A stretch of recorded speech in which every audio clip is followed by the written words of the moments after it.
నమస్తే అండి.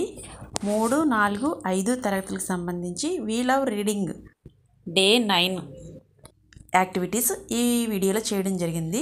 ఈ వీడియోలోకి వెళ్ళబోయే ముందు దయచేసి మా ఛానల్ని సబ్స్క్రైబ్ చేయండి. సబ్స్క్రైబ్ చేసినప్పుడు పక్కన బెల్ ఐకాన్పై క్లిక్ చేయండి. అలాగే లైక్ చేయండి, షేర్ చేయండి. మీరు లైక్ చేసినట్లయితే ఈ వీడియో మరికొంతమందికి రీచ్ అవుతుంది. తెలుగు నీతి కథ గాలిలో మేడలు. అనగనగా ఒక ఊరిలో ఒక పిసినుగొట్టు ఉండేవాడు. అతని పేరు రంగయ్య. అతని వద్ద ఒక చెంబు నిండా పేలాలు ఉండేవి. వాటిని చాలా జాగ్రత్తగా కాపాడుకునేవాడు. ఒకరోజు రాత్రి అతడు ఆ చెంబుకి కాపలా కాస్తూ ఉన్నాడు. అతని ఊహలు ఇలా ఉన్నాయి. ఇప్పుడు కనుక కరువు వస్తే ఈ చెంబులోని పేలాలను రెట్టింపు ధరకు అమ్మవచ్చు. వచ్చిన ధనంతో ఒక మేకను కొనుక్కోవచ్చు. అది క్రమంగా మేకల మంద అవుతుంది. ఆ మేకల మందను అమ్మి ఆవుల మందను కొనుక్కోవచ్చు. ఆ తర్వాత ఆవుల మందను అమ్మి మేలుజాతి గుర్రాలను కొనుక్కోవచ్చు.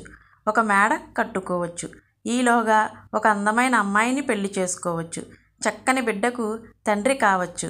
బిడ్డ ఏడుస్తుంటే పట్టించుకొని తల్లిని జాడించి ఒక తన్ను తన్నవచ్చు అనుకుంటూ అరికాలు గట్టిగా జాడించినాడు. కాలు కాస్త చెంబుకు తగిలింది. చెంబులోని పేలాలు మట్టిపాలయ్యాయి. కాబట్టి గాలిలో మేడలు కట్టే కంటే కార్యాచరణకు దిగడం ఉత్తమం. ఈ స్టోరీ ద్వారా మనకు అర్థమైంది ఏంటంటే, కష్టపడి పని చేయాలి, అంతేగాని ఊహల్లో విహరించకూడదు. మనం కష్టపడితే దేన్నైనా సాధించవచ్చు. ఇందులో కొన్ని క్వశ్చన్స్ అడుగుతాను, వాటికి సమాధానం చెప్పండి. ఫస్ట్ క్వశ్చను, రంగయ్య స్వభావం ఎలాంటిది? రెండో ప్రశ్న, చెంబులో ఏమి ఉన్నాయి? మూడో ప్రశ్న, పేలాలు అమ్మి ఏమేమి కొనుక్కోవచ్చు అనుకున్నాడు? నాలుగో ప్రశ్న, చివరికి పేలాలు మట్టిపాలు ఎలా అయ్యాయి? వీటికి సమాధానాలని మీ నోట్బుక్లో నోట్ చేయండి. నెక్స్ట్,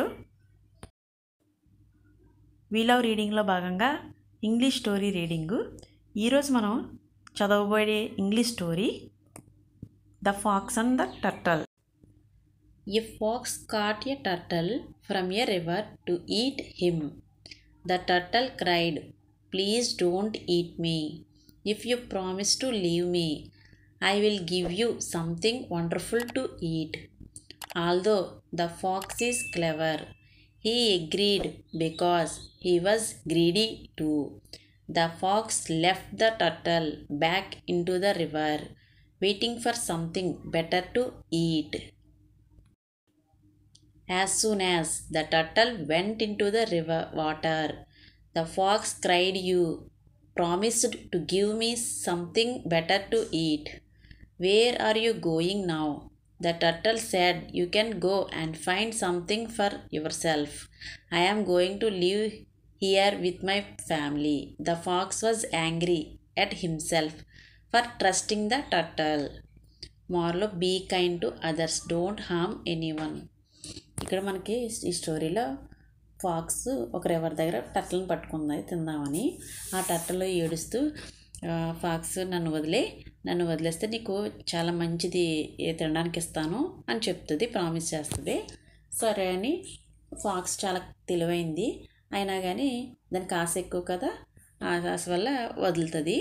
టర్టల్ ఏమో గబువా అది వాటర్లోకి వెళ్ళిపోద్ది. ఈ ఫాక్స్ టర్టల్ ఇంకా ఏదైనా తెస్తుందని అలా చూస్తుంది. ఫాక్స్ అడుగుద్ది, "నువ్వు తెస్తానన్నా నాకేం తీసుకురాలేదు" అంటే, "నీకోసం బయట వేరేదేదో ఉంటుంది, వెళ్ళి ఎత్తుక్కో, తిను, నేను మా ఫ్యామిలీతో ఉంటాను" అని చెప్పి వెళ్ళిపోతుంది అన్నమాట. ఇక్కడ సెలవుల్లో సరదాగా సమ్మర్ క్యాంప్ అనే యాక్టివిటీ ఇచ్చారు కదా. ఈరోజు యాక్టివిటీ మనకి తెలుగుకు సంబంధించి ఒక మైండ్ మ్యాప్ ఇచ్చారు. ఆ మైండ్ మ్యాప్ని మనం ఫిలప్ చేయాలి. ఈరోజు ఇచ్చిన మైండ్ మ్యాప్లో అడవి, ఆహారం ఆ రెండింటికి సంబంధించి మైండ్ మ్యాప్ ఇచ్చారు. ఫస్ట్ అడవి చూద్దాం. అడవికి సంబంధించి మీకు తెలిసిన వర్డ్స్ అన్నీ ఇక్కడ రాయొచ్చు. మీకు ఏది నచ్చితే అది రాయొచ్చు. అడవికి సంబంధించి నేను ఇది రాశాను: గుహలు, దుంపలు, నక్క, పులి, అలాగే మేక, పక్షులు, ఏనుగు, తీగలు, పండ్లు, వెదురు, కలప, సింహం, చెట్లు, సర్పాలు. ఈ విధంగా అడవిలో దొరికేవన్నీ మనం రాసాము. నెక్స్ట్ ఆహారం. ఇక్కడ ఆహారానికి సంబంధించి ఆకుకూరలు, దుంపలు, అన్నం, నీరు, పాలు, పెరుగు, మాంసం, చేపలు, గుడ్లు, పండ్లు, పప్పులు, కూరగాయలు, అలాగే రోటీలు. ఈ విధంగా నేను రాశాను. మీకు నచ్చినవి రాయండి. అలాగే ఇంకా మరికొన్ని సేకరించి మీ నోట్బుక్లో నోట్ చేయండి. అలాగే మీ ఫ్రెండ్స్తో డిస్కషన్ చేయండి. మీకు కనుక ఈ వీడియో నచ్చినట్లయితే please subscribe my channel MN Info. అలాగే లైక్ చేయండి, షేర్ చేయండి. Thank you.